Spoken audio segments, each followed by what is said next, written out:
دفاع صحیح بخاری کورس۔ آج ہم صحیح البخاری کی حدیث نمبر بلکہ صحیح بخاری کی جلد نمبر 1 اور صفحہ نمبر 100 پر جو روایت ہے، امام بخاری رحمۃ اللہ علیہ نے کتاب الاذان باب امر النبی صلی اللہ علیہ وسلم الذی لا یتم رکوعہ بالاعادہ، امام بخاری رحمۃ اللہ علیہ نے باب باندھا ہے، قائم کیا ہے کہ جو رکوع کو صحیح نہیں کرتا اس کو نماز کو دہرانا چاہیے، کیونکہ نماز میں اطمینانیت شرط ہے کہ رکوع کرے آدمی بڑے مطمئن ہو کر، سجدہ کرے مطمئن ہو کر، اور اسی طرح دو سجدوں کے درمیان بیٹھنا بھی رسول اللہ صلی اللہ علیہ وسلم کی سنت ہے۔ تو ایک دفعہ اس طرح ہوا، صحیح بخاری کی حدیث ہے، سیدنا ابو ہریرہ رضی اللہ تعالیٰ عنہ فرماتے ہیں امام کائنات جناب محمد رسول اللہ صلی اللہ علیہ وسلم مسجد میں تشریف فرما تھے۔ ایک آدمی آیا، اس نے نماز پڑھی، نماز پڑھنے کے بعد اس نے رسول اللہ صلی اللہ علیہ وسلم کو سلام کیا۔ آقا علیہ الصلوۃ والسلام نے فرمایا ارجی فصلی فانک لم تصلی، لوٹ تو دوبارہ نماز پڑھ، تیری نماز نہیں ہوئی ہے۔ تو 3 دفعہ اس طرح کیا، وہ نماز پڑھتا رہا، رسول اللہ صلی اللہ علیہ وسلم اس کو کہتے رہے کہ تیری نماز نہیں ہے، تو نے نماز نہیں پڑھی، حالانکہ اس نے نماز پڑھی تھی، لیکن اس کے باوجود رسول اللہ صلی اللہ علیہ وسلم نے فرمایا ہے کہ تو نے نماز ہی نہیں پڑھی ہے۔ تو اب جب اس نے رسول اللہ صلی اللہ علیہ وسلم کے پوچھنے پر پوچھا، بتانے پر پوچھا، تو آقا علیہ الصلوۃ والسلام نے اس کو کہا ثم ارکع حتی تطمئن راکعا، جب رکوع کرنا ہے تو مطمئن ہو کے کرنا ہے، طمانینت، اور ثم ارفع حتی تعتدل قائما، اور جب رکوع سے سر اٹھانا ہے تو سیدھا جب کھڑا ہونا ہے قومی کی حالت میں بڑے مطمئن ہو کے کھڑا ہونا ہے۔ ثم اسجد، تو نے سجدہ کرنا ہے تو حتی تطمئن ساجدا، سجدے میں بھی طمانینت جو ہے وہ شرط ہے، اور ثم ارفع حتی تطمئن جالسا، اور جب ایک سجدہ کر کے دوسرا سجدہ کرنا ہے تو اس کے درمیان بیٹھنا ہے۔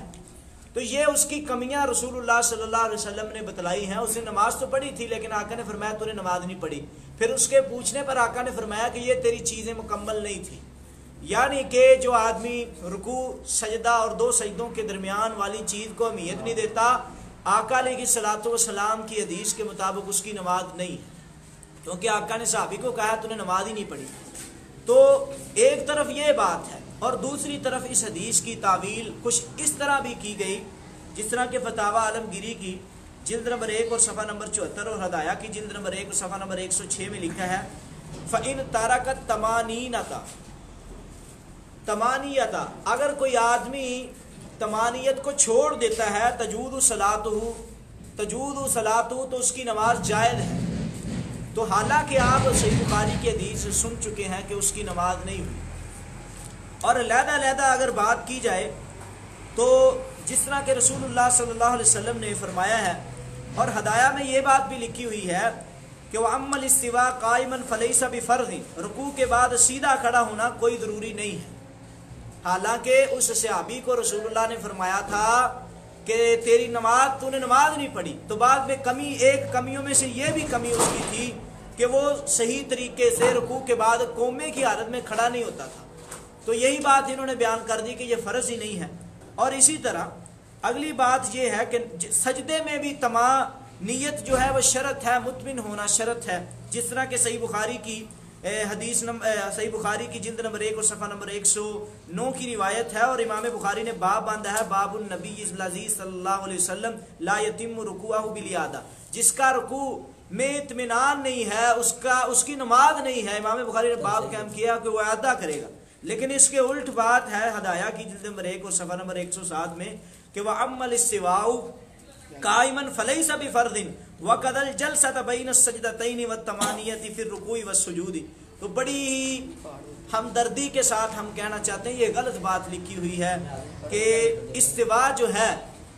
استوا یعنی کہ رکوع کے بعد کھڑا ہونا، اور اسی طرح 2 سجدوں کے درمیان بیٹھنا، اور رکوع میں اور سجدے میں پوری طمانینت جو ہے یہ شرط ہے۔ اب اس پر بھی ایک اعتراض پیش کیا گیا، ہم نے جب کہا کہ آپ نے کہا کہ فرض نہیں ہے، ہم نے کہا اس کے بعد بغیر نماز نہیں ہے، تو کہنے لگے کہ قرآن مجید سے ایسی بات دکھاؤ۔ تو